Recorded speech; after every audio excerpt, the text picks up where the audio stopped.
సినిమాల్లో అయినా రాజకీయాల్లో అయినా వారసత్వం అన్నిసార్లు కలిసి రాదు. కలిసి వచ్చిన కుటుంబంలో అందరికీ కలిసి రాకపోవచ్చు. కలిసి రాకపోవటానికి ఉదాహరణగా నిలిచారు ఒక ముఖ్యమంత్రి కొడుకు.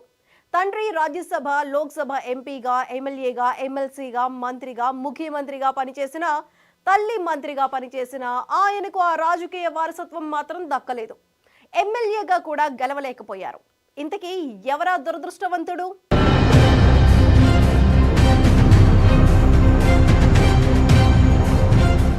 తెలుగు రాష్ట్రాల మాజీ ముఖ్యమంత్రుల వారసులు చాలా మంది రాజకీయాల్లో సక్సెస్ అయ్యారు.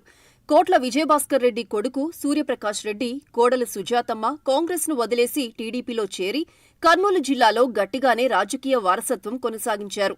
మర్రి చెన్నారెడ్డి కొడుకు శశిధర్ రెడ్డి 4 సార్లు కాంగ్రెస్ నుంచి ఎమ్మెల్యే అయ్యారు. ఈ మధ్యే ఆయన బీజేపీలోకి వెళ్లారు. పివి నరసింహారావు కొడుకు పివి రంగారావు రాష్ట్ర మంత్రిగా పనిచేశారు. కూతురు వాణీదేవి ఈ మధ్యనే బీఆర్ఎస్ నుంచి ఎమ్మెల్సీ అయ్యారు. ఇక జలగం వెంగళరావు వారసుల విషయానికొస్తే పెద్ద కొడుకు ప్రసాదరావు ఖమ్మం జెడ్పీ చైర్మన్గా, ఆ తర్వాత మంత్రిగా కూడా పనిచేశారు. చిన్న కొడుకు వెంకట్రావు కూడా 2 సార్లు ఎమ్మెల్యే అయినా ఆయన రాజకీయాల్లో అంతంత మాత్రంగానే విజయం సాధించారు. ఈ మధ్యనే ఆయన బీజేపీలో చేరారు. మాజీ సీఎం అంజయ్య భార్య మణెమ్మ ఆయన చనిపోయాక ఎమ్మెల్యే అయ్యారు. ఎన్టీఆర్ కొడుకు బాలకృష్ణ ఎమ్మెల్యేగా హ్యాట్రిక్ సాధిస్తే, కూతురు పురంధేశ్వరి కాంగ్రెస్లోకి వెళ్లి మంత్రి అయ్యి ఇప్పుడు బీజేపీలో ఎంపీగా, రాష్ట్ర అధ్యక్షురాలిగా ఉన్నారు. ఇంకో కొడుకు హరికృష్ణకు మంత్రి పదవి దక్కింది కానీ 6 నెలల్లో చట్టసభకు ఎన్నిక కాకపోవడంతో ఆయన పదవి అంతటితో ముగిసింది.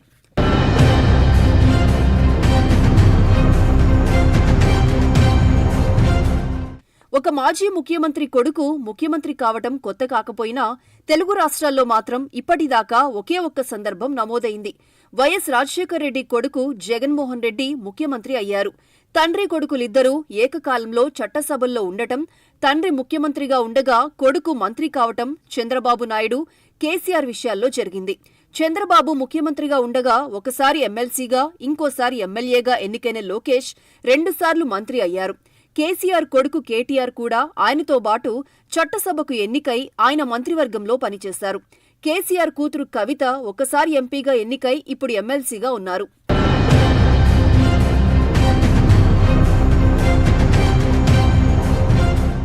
వీళ్లందరితో పోలిస్తే జలగం వెంగళరావు కొడుకు వెంకట్రావు, చెన్నారెడ్డి కొడుకు శశిధర్ రెడ్డి పాక్షికంగా దురదృష్టవంతులనే చెప్పాలి. జలగం వెంకట్రావు ఇప్పటి రాజకీయాల్లో ఇమడలేకపోతున్నారు. తండ్రి గెలిచిన సత్తుపల్లి నుంచి ఒకసారి, కొత్తగూడెం నుంచి ఇంకోసారి గెలిచారు. అలా 2014లో కొత్తగూడెం నుంచి గెలిచినప్పుడు ఖమ్మం జిల్లా నుంచి ఏకైక టీఆర్ఎస్ ఎమ్మెల్యే ఆయన. అయితే 2018లో కాంగ్రెస్ అభ్యర్థి వనమా చేతిలో ఓడినా దాదాపు పదవీకాలం చివర్లో వనమా ఎన్నికను కోర్టు కొట్టివేసింది. తన మీద గెలిచినందుకు ఆయనను బీఆర్ఎస్ కలుపుకోవడంతో 5 ఏళ్లు అజ్ఞాతంలోనే ఉండిపోవాల్సి వచ్చింది.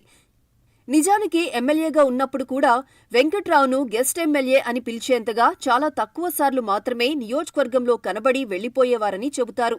ఎవరూ పట్టించుకోకపోవడంతో మొన్నటి లోక్సభ ఎన్నికలకు ముందు ఆయన బీజేపీలోకి వెళ్లారు. మరో దురదృష్టవంతుడు మర్రి శశిధర్ రెడ్డి 4 సార్లు గెలిచినా మంత్రి కాలేకపోయారు. తీరా కాంగ్రెస్ అధికారంలోకి వచ్చే సమయంలో బీజేపీలోకి వెళ్లిపోయారు.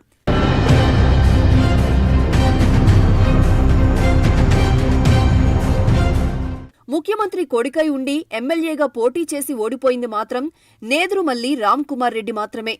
తండ్రి నేదురుమల్లి జనార్దన్ రెడ్డి శాసనసభకు, శాసనమండలికి, లోక్సభకు, రాజ్యసభకు ఎన్నికై ఒక అరుదైన రికార్డు సంపాదించారు. పైగా ఆయన తన జిల్లా వెలుపల నియోజకవర్గాలైన బాపట్ల, నరసరావుపేట, విశాఖ లోక్సభ స్థానాల నుంచి గెలిచారు.